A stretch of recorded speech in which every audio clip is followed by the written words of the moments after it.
రోజుల క్రితం మేడారంలో జరిగిన సంఘటన ఏదైతే ఉందో కోవా బాన్ విషయము, అది చాలామంది వ్యతిరేకిస్తున్నారు. అంటే పెద్ద పెద్ద రెస్టారెంట్లు ఉన్నాయి కదా, దాంట్లోకి ఎందుకు వెళ్ళి అడిగారని కూడా కొంతమంది ప్రజలు ప్రశ్నిస్తున్నారు ఛానల్స్ వాళ్ళని.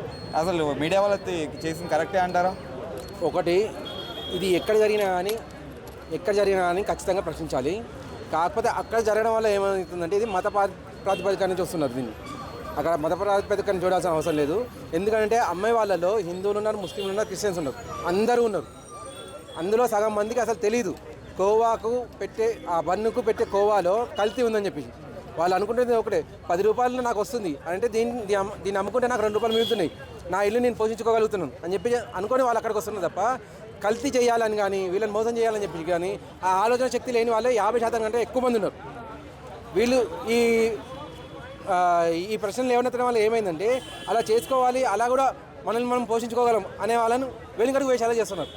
మీరు చేయాల్సింది పెద్ద సంస్థలు అడగండి, పెద్ద సంస్థలు కూడా చేసే ఉన్నాయి. ఇటువంటి చాలా పెద్ద పెద్ద హోటల్లో చికెను, మటను ఇలాంటివన్నీ కలిపి ఫ్రిడ్జ్లో పెట్టేసి 1, 2 నెలలు, 3 నెలలు వాళ్ళు అలా ఉంచేస్తున్నారు.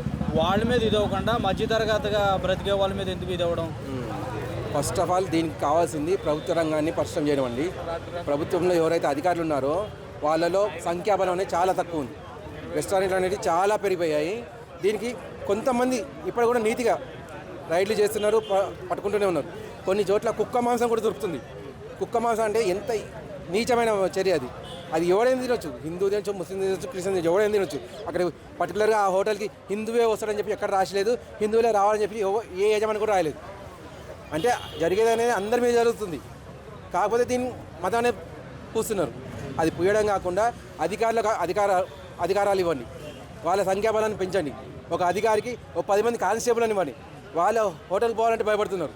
ముందు వాళ్ళకి కావాల్సిన జీవోలు పాస్ చేయండి, మీకు ఈ అధికారాలు ఉన్నాయని చెప్పి. అలా పనిచేసినప్పుడు, అలా ఆ నియమాలు పాటించినప్పుడు వాళ్ళు కూడా హోటల్లోకి వెళ్ళేసి చెక్ చేసి ఇటువంటివన్నీ పరిగణిస్తారు. ఫస్ట్ ఆఫ్ ఆల్ నేను ఇక్కడ చెప్పదలుచుకుంది ఒకటేనండి, పాన్ పరాగు ఏదో ఉంది, అది పేరు నాకు సరిగ్గా గుర్తులేదు, పాన్ పరాగు మేబీ కావచ్చు. దానికి 3 బాలీవుడ్ హీరోలు ఉన్నారండి.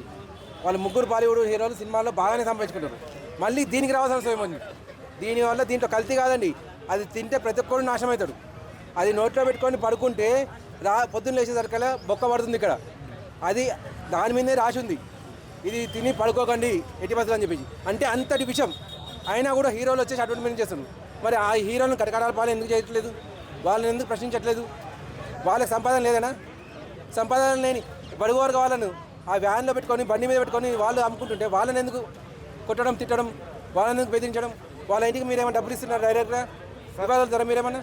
సార్ అంటే ముస్లింలు హిందువుల జాతరలో కానీ ఏం అమ్ముకోవద్దా సార్? అసలు అది అట్లా అమ్ముకోవడం నేరమా సార్ అసలు మన ఇండియాలో? చూడండి, దీనికి నేను చెప్పదలుచుకుంది ఒకటే, ముస్లింల ప్రార్థనా స్థలాలలో హిందువులను రానివ్వట్లేదు, అలాగే హిందువుల ప్రార్థనా స్థలాలు కూడా ముస్లింలు రానివ్వట్లేదు. సరిపోతుంది, దాన్ని కొట్టాడుకోవాల్సిన అవసరం లేదు. మీ నియమాలు మీ దగ్గర పెట్టండి, మా నియమాలు మా దగ్గర పెట్టండి. లేదు మీ నియమాలలో మమ్మల్ని జాయిన్ చేస్తారా, మీరు కూడా రండి, క్లియర్ అయిపోతుంది. అది ఏదైనా అని సామరస్యంగా కూర్చొని మాట్లాడుకోండి, క్లియర్ అయిపోతుంది. లేదు మేము కొట్టుకొని చేస్తామంటే ఇంకా మేము చెప్పేది ఏముండదు. ఇది ఎప్పటి నుంచో నడుస్తూనే ఉంది, 200 ఏళ్ళ నుంచి నడుస్తూనే ఉంది ఈ గొడవ అనేది. ఇది అనేది సామరస్యంగా పరిష్కరించుకోవాలి. ఆ బన్నుల్లో ఏమో కలిపి ఉందంటే అతను ఏడ్చుకుంటూ తిన్నా కానీ వాళ్ళు వదిలిపెట్టలేదండి. మరి దీనిపైన ఏమంటారు అసలు? అది చాలా బాధాకరం అండి. తన అసహాయతను అక్కడ క్లియర్గా చూపిస్తుంది. అయ్యా నేను నా పిల్లల్ని పోషించుకోవాలి, ఆయన కళ్ళల్లో ఆ బాధ కనిపిస్తుంది క్లియర్గా. నా పిల్లల్ని పోషించుకోవాలి అని చెప్పేసి అది విషయం అని చెప్పేసి వాళ్ళు చెప్తున్నవాడు అక్కడే తినడం మొదలుపెట్టాడు ఆయన. అది తలుచుకుంటే నా కళ్ళలో నీళ్లు తిరుగుతున్నాయి. అదే ఆయన ఒక బాధితుడు, తను ఏం చేసుకోలేక, తనకు చదువు లేక అమ్ముకోవడానికి అక్కడికి వచ్చిండు.